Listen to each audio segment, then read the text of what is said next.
कसबा दारळे जिल्हा परिषद मतदारसंघात निवडणूक विभागाच्या नियोजन शून्य कारभाराचा प्रकार समोर आलाय।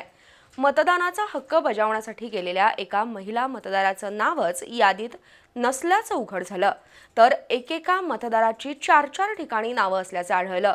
तर अनेक ठिकाणी मतदाराचा फोटो एक आणि नाव दुसरंच असा घोळ झाल्यानं मतदारांमधून निवडणूक विभागाच्या कार्यपद्धतीबाबत तीव्र संताप व्यक्त होतोय। कसबा तारळे जिल्हा परिषद मतदारसंघातील हेमांगी किरण पोद्दार या मतदानासाठी मतदान केंद्रावर गेल्या असता त्यांचं नाव मतदार यादीत नसल्याचं अधिकाऱ्यांनी सांगितलं। यानंतर निवडणूक अधिकाऱ्यांनी ऑनलाईन तपासणी केली असता धक्कादायक माहिती समोर आली। हेमांगी पोद्दार यांचं नाव तब्बल 15 किलोमीटर अंतर असणाऱ्या कसबा वाळवे जिल्हा परिषद मतदारसंघातील चंद्रे गावच्या मतदार यादीमध्ये असल्याचं आढळलं।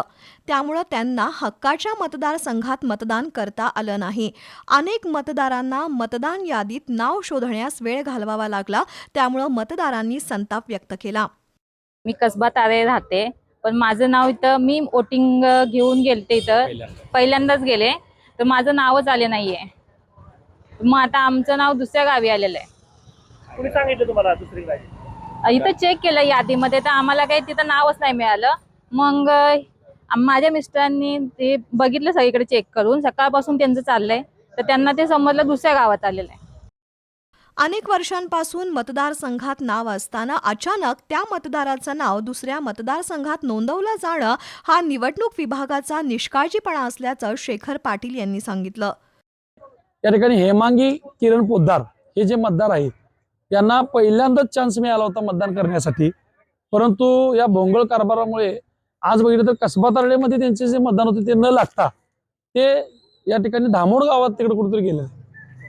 चंद्रे गावामध्ये, धामोड शेजारी चंद्रे जे गाव आहे वाळवे शेजारी, या चंद्रे शेजारी हे जे गाव आहे तिकडे त्यांचं मतदान लागले। तर आज या ठिकाणी हे जे पवित्र मतदान आहे ते करण्यासाठी पहिल्यांदा आनंदानं मतदान आलं होतं, पण हे आता चंद्रे गावामध्ये नाराज होऊन गेले। त्याचबरोबर इथं जर याद्या बघितल्या तर आज जुन्या पद्धतीच्या याद्या आहेत त्या घराघरामध्ये गेल्यात यादीतील नावं, आणि इथं आल्यानंतर नवीन पद्धतीच्या यादीमध्ये ही उडकाउडकी चालू आहे, आणि बऱ्यापैकी इथं जर बघितलं तर जरासा गोंधळ उडालाय।